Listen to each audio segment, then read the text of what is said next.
10,000 kilometers. That's a lot of dirt, pavement, rain, mud, and questionable coffee. Today I'm giving you my brutally honest, real-world review of the CF Moto IBEX 450 after almost 5 months of adventures across Vancouver Island and beyond.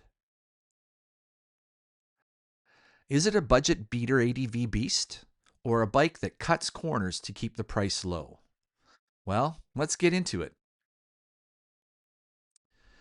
I'll be honest, I went in a little skeptical. As you all know, I love my CRF 250L, so I wanted to find everything and anything wrong with the 450.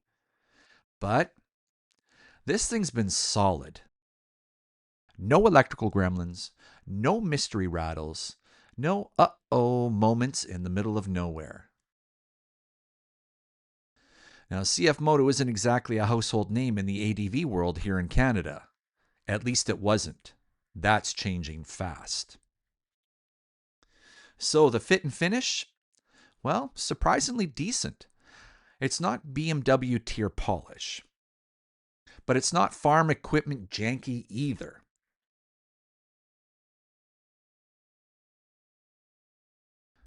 The 450 Twin isn't going to rip your arms off, but man, is it fun. That low-end grunt is right where you want it for off-road, and it's surprisingly smooth at highway speeds. On pavement, it cruises nicely at 110 kilometers an hour, and off-road, well, it handles like a slightly chonkier CRF 250L, and that's a compliment. The suspension is way more capable than the price tag suggests, especially once you dial it in. And yeah, standing up and riding technical stuff, the balance is a chef's kiss. I found it feels planted but flickable, like it wants to play. Now let's talk nitpicks. The stock tires were just meh, especially in mud. So I swapped them out for the Motoz Tractionator Adventures. Much more pavement bias than my usual go-tos, the RALs, but still a great choice of tire in my opinion. Cruise control, well, a lot of people have mentioned that it doesn't have it. And at this price point, I personally didn't expect it. And if I'm being brutally honest, I'm not a fan of cruise control anyways, so I don't miss it. The bar setup was a bit low for me for standing, so I did add some risers. Now for reference, I'm 6'2". And if I could wave a magic wand, I'd upgrade the headlight.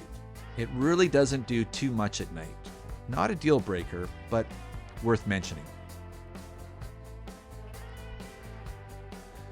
Now, let's not forget, this isn't a Starbucks ADV machine. This thing has earned its stripes. From rocky climbs to soggy campsites, it's taken everything I've thrown at it, and I haven't babied it. I tossed on some giant loop bags, bolted up some Outback Motortrek protection, and just sent it. No drama, no nothing. The bike performed flawlessly.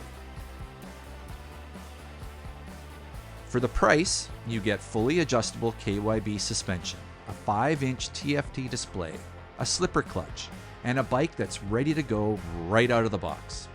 Try finding that combo without it adding a few zeros elsewhere.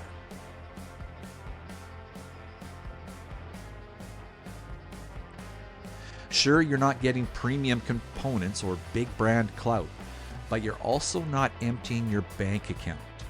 And that makes the IBEX a heck of a value for the everyday rider. So, 10,000 kilometers in, would I buy it? Absolutely. It's not perfect, but for me, it's pretty darn close. It's capable, affordable, and most importantly, it makes me want to get out and ride. And that's what it's all about.